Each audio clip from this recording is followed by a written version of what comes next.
नमस्कार मंडळी, गोकुळ फार्ममध्ये आपलं स्वागत आहे. आपल्याला ठाऊक आहे की इथे आंब्याच्या या लाईनमध्ये आपण मोहरीची लागवड केली होती आणि त्या तिकडे पलीकडे देखील आपण पूर्ण ओपन स्पेसेसमध्ये पण मोहरीची लागवड केली होती. आणि ते मोहरीचं फुलाचं सीझन मागच्या 3 हप्त्यापूर्वी संपलं आहे. तिथे शेंगाची लागवड झाली आणि त्या शेंगा सुकल्या देखील आहेत, ज्या की तुम्ही इथे बघू शकता. आता त्याची काढणी चालू आहेत. तर आपण इपिकल्चर देखील करतो. इथे तुम्ही काही मधमाशाच्या पेट्या बघू शकता. तिथे आंब्याखाली देखील काही मधमाशांच्या पेट्या आहेत. आपल्या काही मधमाशाच्या पेट्या नाशिकला आणि अहमदाबादला पण आहेत. तर इपिकल्चरसाठी आपण कंटिन्युअस फ्लावरिंग आपल्या गोकुळ फार्ममध्ये ठेवत असतो. आणि ही फ्लावरिंग आंब्याची गेल्यानंतर जाण्याच्या अगोदरच आपण त्यामध्ये मोहरीची लागवड केली होती.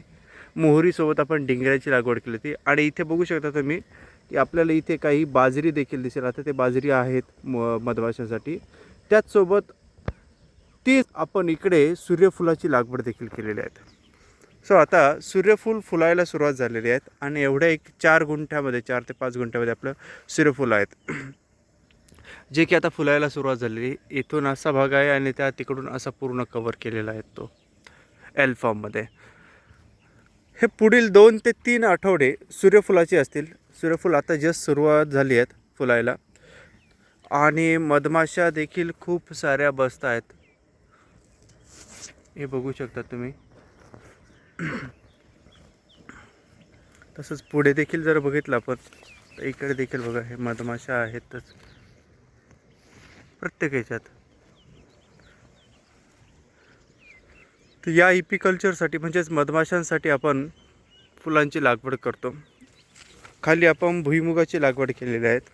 त्यात कुठे कुठे बाजरी देखील आहेत, जेणेकरून आपल्याला कंटिन्युअस फ्लावरिंग राहील आणि त्याचा फायदा होईल. मध्येच आपण कुठे पालेभाज्या दिसतात, पालक, शेपू वगैरे हे दिसतं. तर हे असं सर्व सनफ्लावर आहेत, सूर्यफूल आहेत. पुढील एक 15 ते 20 दिवस म्हणजे 2 ते 3 आठवडे आपल्याला या गोष्टींचा आनंद घेता येऊ शकतो. तुम्ही कोणी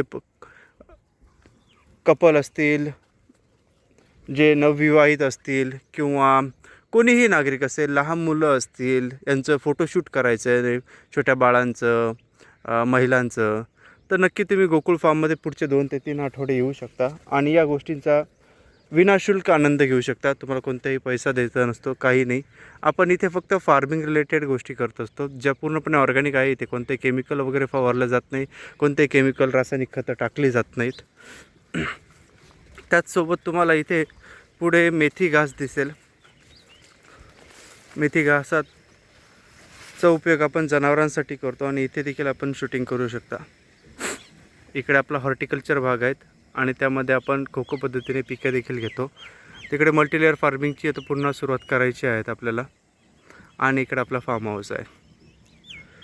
सो नक्की तुम्ही गोकुळ फार्म वेळापूर येथे येऊ शकता आणि मला कॉन्टॅक्ट करू शकता.